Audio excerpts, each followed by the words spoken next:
സാറിൻ്റെ എല്ലാ സിനിമയിലും രാഷ്ട്രീയം കടന്നു വരുന്നുണ്ട്. രാഷ്ട്രീയ പാർട്ടികളെ സാർ വിമർശിക്കാറുമുണ്ട്. അത് കാണുമ്പോൾ എനിക്ക് സന്തോഷം തോന്നിയിട്ടുണ്ട്. പക്ഷേ എൻ്റെ ചോദ്യം, സാറിൻ്റെ ഒരു രാഷ്ട്രീയ കാഴ്ചപ്പാട് എങ്ങനെയാണ്? കേരളത്തിലെയും ഇന്ത്യയിലെയും ഇപ്പോഴത്തെ രാഷ്ട്രീയ സാമൂഹിക അവസ്ഥകളെ ഒന്ന് വിലയിരുത്താൻ ആവശ്യപ്പെട്ടാൽ സാറ് ഏത് രീതിയിൽ അതിനെ വിലയിരുത്തും? ഈ രാഷ്ട്രീയം എല്ലാ സിനിമകളിലും ഉണ്ടെന്ന് പറയുന്നത്, രാഷ്ട്രീയമില്ലാത്ത സിനിമകളില്ല.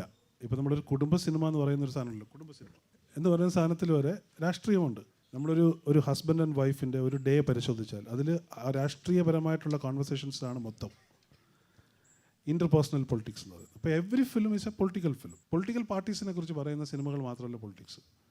പൊളിറ്റിക്കൽ പാർട്ടീസിനെ കുറിച്ചുള്ള സിനിമകളല്ല ഞാൻ പറഞ്ഞിട്ടുള്ളത്. അപ്പോൾ രാഷ്ട്രീയം എല്ലാ സിനിമകളിലും ഉള്ളതുപോലെ ഇപ്പോൾ എൻ്റെ സിനിമകളിലും ഉണ്ട് എന്ന് മാത്രമേ പറയുള്ളൂ. പിന്നെ ഇപ്പോഴുള്ള രാഷ്ട്രീയ സാമൂഹിക പരിസ്ഥിതിയെക്കുറിച്ചുള്ള അഭിപ്രായം എന്നാണ് ചോദിച്ചാൽ, ഈ നേരത്തെ പറഞ്ഞതാണ് അഭിപ്രായം. കാരണം ഇപ്പോൾ എല്ലാ കാലത്തിലും ഇപ്പോൾ റൈറ്റ് വിങ് എന്ന് പറയുന്നത് ഏറ്റവും കൂടുതൽ പ്രൊനൗൺസ്ഡ് ആയിട്ടും അൺഅബാഷ്ഡ് ആയിട്ടും